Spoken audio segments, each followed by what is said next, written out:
आणि आताच्या क्षणाची एक मोठी बातमी आहे। गुंड सचिन घायवळ याला पुणे पोलिसांनी अटक केली आहे। राजस्थान येथून पुणे पोलिसांच्या गुन्हे शाखेनेही अटक करण्यात केलेली आहे।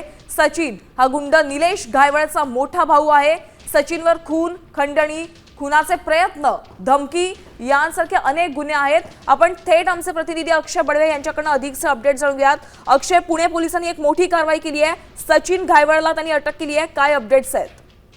गेल्या काही दिवसांपासून पुणे पोलिसांना गुंगारा देत सचिन घायवळ खरं तर विविध ठिकाणी लपून बसला होता आणि अखेर पुणे पोलिसांच्या गुन्हे शाखेने राजस्थान मधलं सीकर जिल्हा जो आहे त्या ठिकाणी सचिनला ताब्यात घेतलेला आहे। आज न्यायालयात देखील सचिन घायवळला हजर केलं जाणार आहे। त्यामुळे न्यायालय सचिन घायवळला किती दिवसांची पोलीस कोठडी दिसून होतं हे पाहणं महत्त्वाचं असेल। आणि यासोबतच सचिन घायवळवर याआधी देखील अनेक गुन्हे जे आहेत ते देखील दाखल आहेत। गेल्या अनेक दिवसांपासून तो फरार होता, पण अखेर पुणे पोलिसांच्या गुन्हे शाखेला काल रात्री राजस्थानमधून त्याला पकडण्यात यश आलं।